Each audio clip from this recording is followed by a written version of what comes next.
If you want to make a very quick cushion, it'll take about 15 minutes using the Vlieseline Quilter's grid for the centre, and when I've quilted it I've used the Vlieseline 266 wool mix wadding, and the rest of the fabrics you'll have in your stash. So during the session what we're going to do is I'm going to show you how to use the Quilter's grid to create this centre panel, and then we're going to add some borders, and then we'll show you how to make an envelope back. So you have your piece of Quilter's grid, which is 20 inches by 20 inches. And we have the other pieces which are cut here. I've already prepared some of it. The Quilter's grid has a rough side, and that's the fusible side. That's where your fabric's going. You can either feel it with a pin or feel it with your finger. On the opposite side, the printed grids are very clear.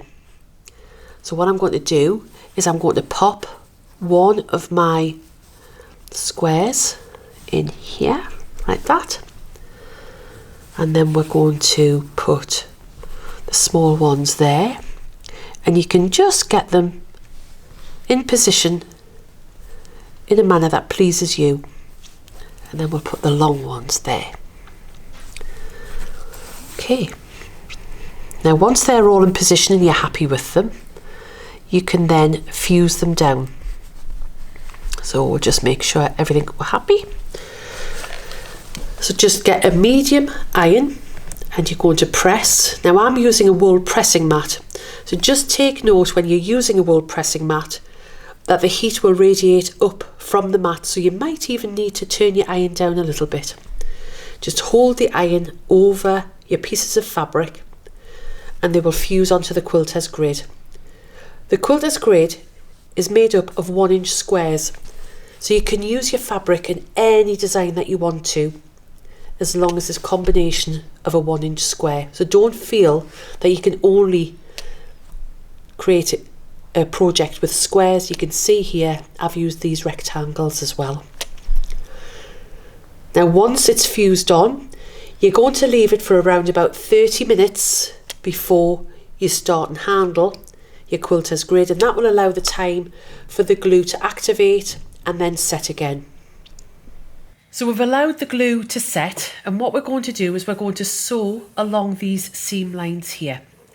So I'm going to fold the Quilter's grid so the fabrics are right sides together, and you're going to fold it along that marked line. At this point, if you want to, if it's a larger piece of course, you can use quilt clips to keep it in place. I'm going to lower the quilting foot onto the edge. I'm using a 1/4 inch seam allowance, but again, this really doesn't matter, it's just a guide. If your seam allowance is larger, it just means your project will ultimately be a little bit smaller, and similarly, if your seam allowance is smaller, it'll be the other way around. So it folds beautifully on the line. It's a fabulous product to use as a beginner, because you are literally just sewing and using the lines as a guide. The Quilter's grid is not removed at the end of the project, it always stays in. So there's the first line sewn in. So now we'll go to our next seam line, fold it over on that stitch line, and then sew down.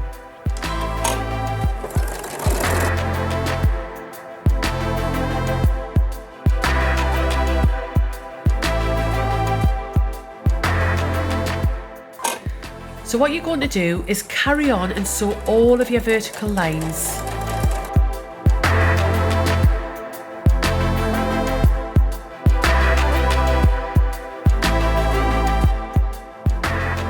So now we've sewn all of the horizontal lines, what I want to do is just to clip into some of these seams. So you need a really sharp pair of scissors, and it's just where you're going to do the other seams. Can you see I'm snipping in, and you're going to do that on all of the seams going across. So it takes a little bit of time, but it's well worth doing, because it's going to give you a really neat and precise effect, and it also means that all of your seams will lie in the correct directions.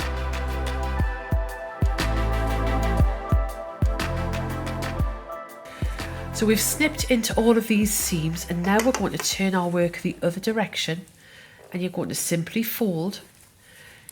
And this time you want to make sure that the seams nestle in the opposite direction, and because you've already put a snip in, it will do that easily. If you want to, you could always add a quilt clip in, and it'll keep the seam nice and flat. So now pop it back underneath the sewing machine, using the lines again as a guide, and just stitch down. Each time just make sure, tend to have bottom seam on mine is going towards me, so it's coming south, and the top seam is going north. So just flip those seams, and again just take your time when you're doing this, and you're going to sew all of these seams in exactly the same way. What I've done now is we've sewn all the horizontal lines, all the vertical lines. I've done some clips in the seams here just so it lies flat, and I've already given it a little bit of a press.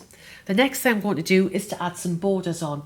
The borders I have cut are 4.5 inches wide, and I'm going to put the two side borders on first. So I'm just matching up the raw edges of the border with the edge of the quilter's grid. And then I'm going to sew using a 1/4 inch seam allowance. So I'm stitching. You can pin this in place if you want to. It's entirely up to you. So I'm going to sew this one on first.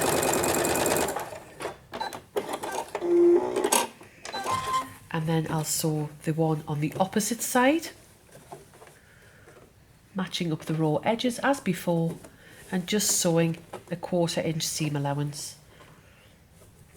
Now you can either measure your work exactly, or I've just left a little bit of an overlap, and all I'll do is trim it down before I iron it.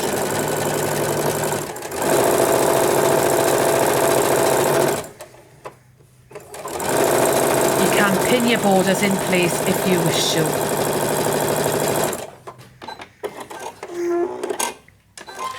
So there's the first borders on. What I'm going to do now is I'm going to trim this excess fabric here and open the seams out.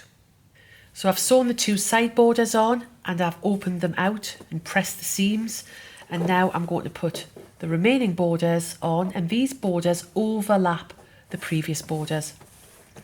And again, you can pin them in place if you wish to do so, but just make sure that all of the raw edges all match up.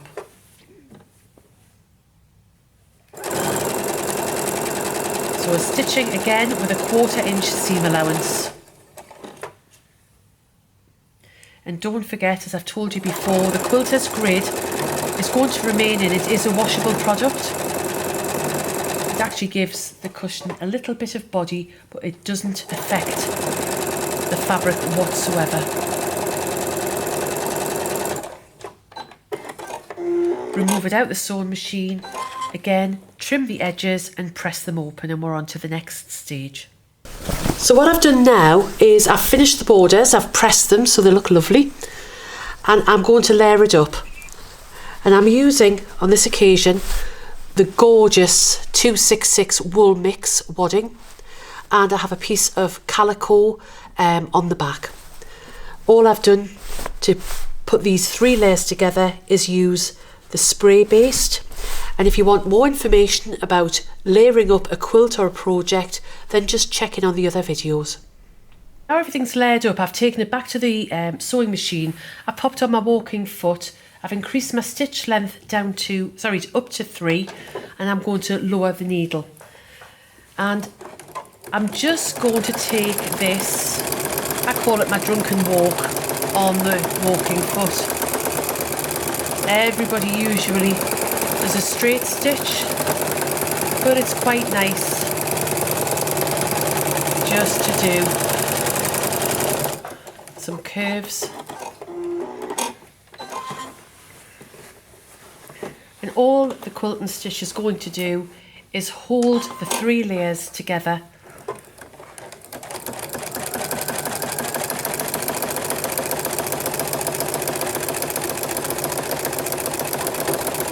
And if you notice, we're stitching over the quilter's grid as well. That's going to stay in the cushion. If you want to use quilting gloves, of course you can do. And we've done a couple of different videos showing you how to machine quilt and to do some hand quilting. I'm just going to put a couple of stitches very quickly here. You can do as much or as little quilting as you want. Just make sure that your backing fabric is also lying flat. And if you notice with the Vlieseline 266 wool mix wadding, it has that lovely loft to it. So it gives the cushion another dimension.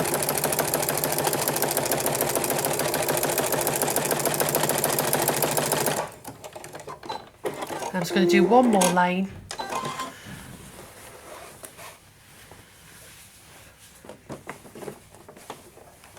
Take the thread to the back. Whenever you're taking your thread out of your sewing machine, get into the habit of always making sure that the thread is at the back. And by doing that, it'll ensure that it won't all snarl up underneath. Take this one over here.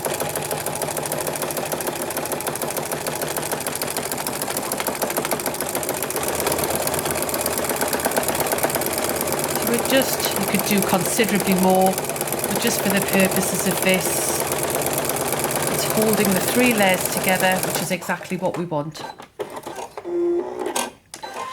So now I've finished the quilting of it, I'm going to take you over and show you how to prepare the backing, and we very soon will have a finished cushion.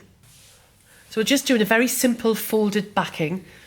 All we've done here is turned a hem in on one long edge of each piece, and you could either use a decorative stitch on your sewing machine, a straight stitch, you could use a zigzag stitch. All of your sewing machines will either have a straight stitch or a zigzag stitch, but this is also a good way if you have a machine that has a variety of different decorative stitches to try them out, and it'll just give a different look to your cushion back. Do that on both sides. We've got the finished cushion top, and we have the 2 backing pieces which have been hemmed on the long edges, and what we're going to do is overlap them to create a very simple envelope backing. So I've overlapped them there, and then what I tend to do is just turn the whole lot over. Make sure that your cushion is sitting square, because I want to sew from this side. So I'm just going to make sure everything's out there like that.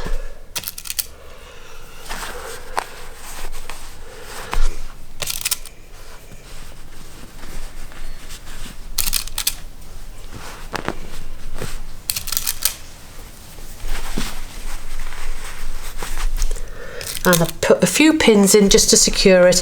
Where it's really important to put a pin in is where the envelope backing meets the other part of the cushion, because it so easily flips over whilst you're sewing, and it means that you're doing a little bit of unpicking, which none of us like to do.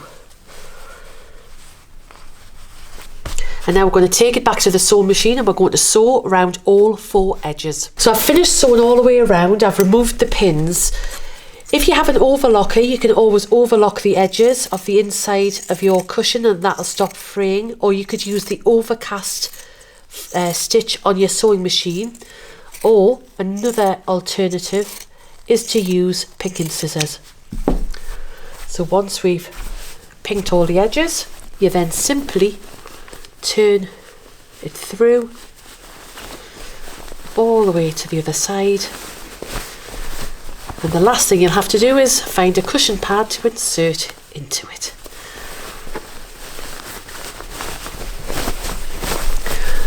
Take a little bit of time, poke out all the corners, and there you are.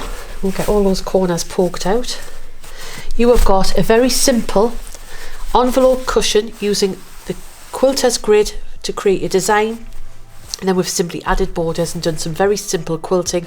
And remember, to get this lovely loft, it's using the Vlieseline 266 wool mix wadding. As you can see, Vlieseline has a wide range of products, each with different properties and benefits for your projects. You can view the whole range on the Vlieseline website, where you can download the brochure, which has detailed information on all of the products across our 4 categories. You can also join the conversation with us on our Facebook page, Creative Community Group and Instagram. All of the details are below.